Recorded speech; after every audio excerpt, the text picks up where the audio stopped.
Bonjour, dans cette vidéo, nous allons nous intéresser aux probabilités, plus particulièrement à un exercice, la construction d'un arbre de probabilité. Voici le problème. On est dans une urne, il y a une boule rouge, 4 boules bleues, 3 boules noires, indiscernables au toucher. Alors cette notion est importante puisqu'en fait, ça va nous permettre de nous situer dans une situation d'équiprobabilité. Chaque boule a la même probabilité d'être tirée. On ne peut pas les discerner. Et donc là, on va tirer successivement avec remise 2 boules. Il faut déterminer donc la probabilité de tirer 2 boules de couleurs différentes. Plusieurs stratégies sont possibles pour répondre à cet exercice. Mettez en pause si vous souhaitez réaliser l'exercice par vous-même dans un premier temps.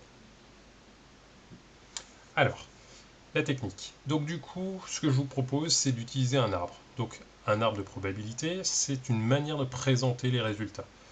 Donc pour pouvoir présenter ça, on va d'abord s'intéresser à la situation du premier tirage. Donc dans le premier tirage, on a notre urne qui contient une rouge, 4 bleus et 3 noirs. Donc du coup, il n'y a que 3 possibilités dans notre tirage, qu'on va noter sous cette forme-là. Donc ça, c'est le début de l'arbre. Ici, on ne va rien noter, c'est avant d'avoir fait le tirage. Et puis ici, on va noter les issues. Donc si on tire une boule rouge ou une boule bleue ou une boule noire, je vais noter R, B et N pour rouge, bleu et noir.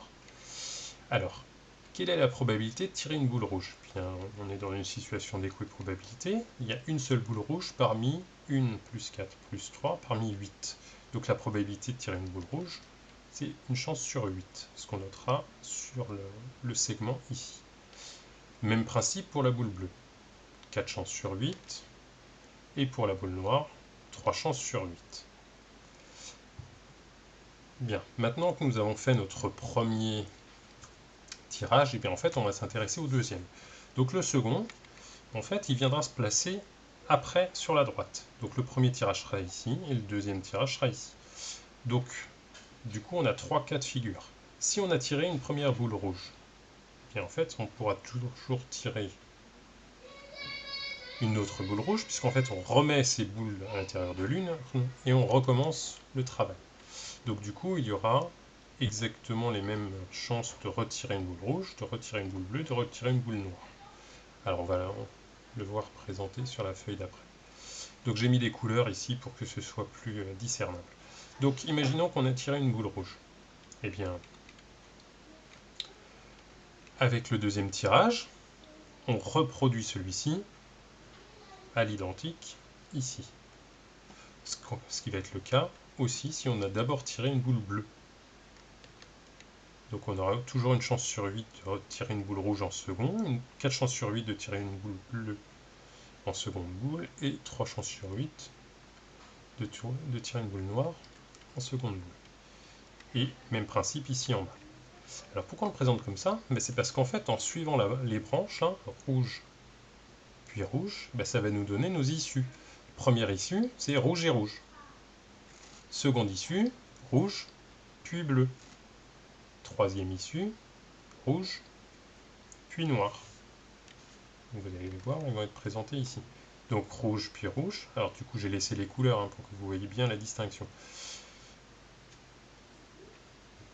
Donc les 3 premières issues sont avec la boule rouge en premier, 3 suivantes avec la boule bleue en premier, et les 3 dernières avec la boule noire en premier.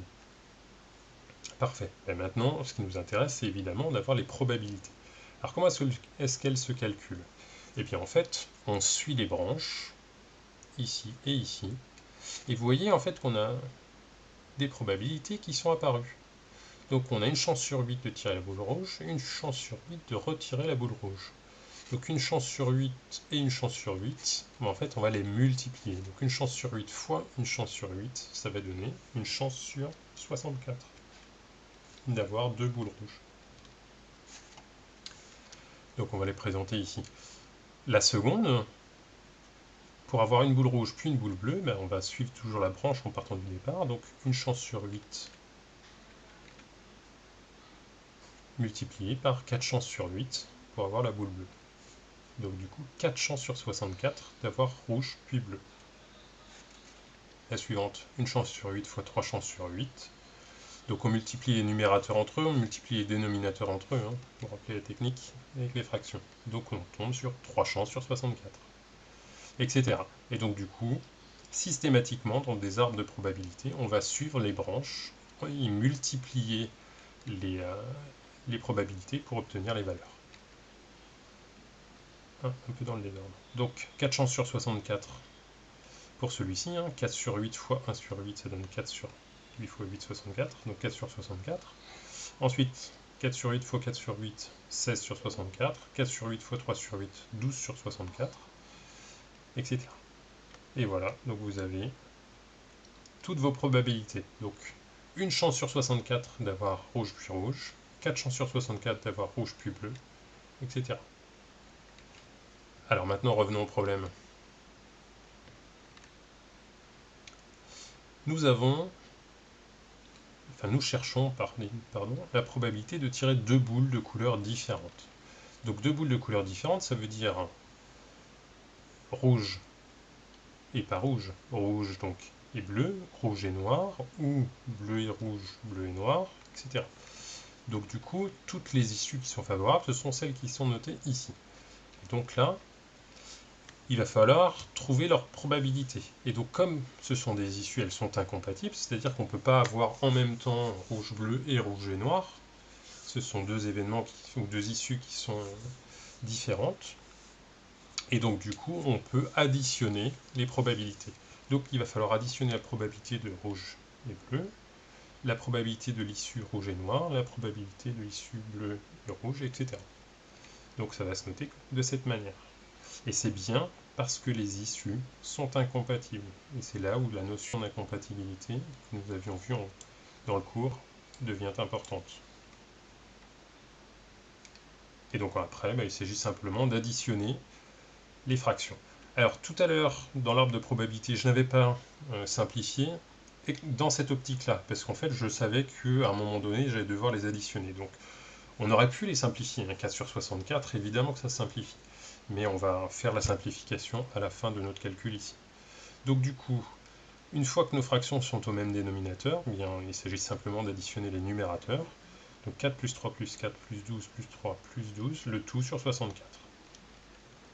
Et donc on tombe finalement sur 38 sur 64.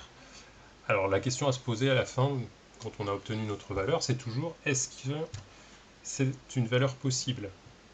Concrètement, est-ce que cette valeur est comprise entre 0 et 1? Parce que si ce n'est pas le cas, ce n'est pas une probabilité. Donc là, 38 sur 64, oui, c'est plus petit que 1, puisque 38 est plus petit que 64. Très bien, donc du coup, on a bien une probabilité. Deuxième question qu'on aurait pu se poser, c'est est-ce que c'est la seule manière de faire? En fait, non, on aurait très bien pu faire autrement. On aurait très bien pu calculer la probabilité d'avoir les mêmes couleurs, et puis ensuite, on aurait calculé l'événement contraire. Donc, probabilité d'avoir rouge-rouge, bleu-bleu, noir-noir, on additionne les trois valeurs, et puis on fait 1 moins ce qu'on a obtenu. Et ça nous permet d'avoir aussi le résultat. Et on tombe exactement sur le même résultat. Alors, pour finir cette vidéo, vous auriez pu, alors je vais peut-être revenir en arrière, vous auriez pu faire la même chose, et vous pouvez essayer d'imaginer, si vous le souhaitez, de calculer la probabilité si on avait fait sans remise. Là, on a tiré avec remise.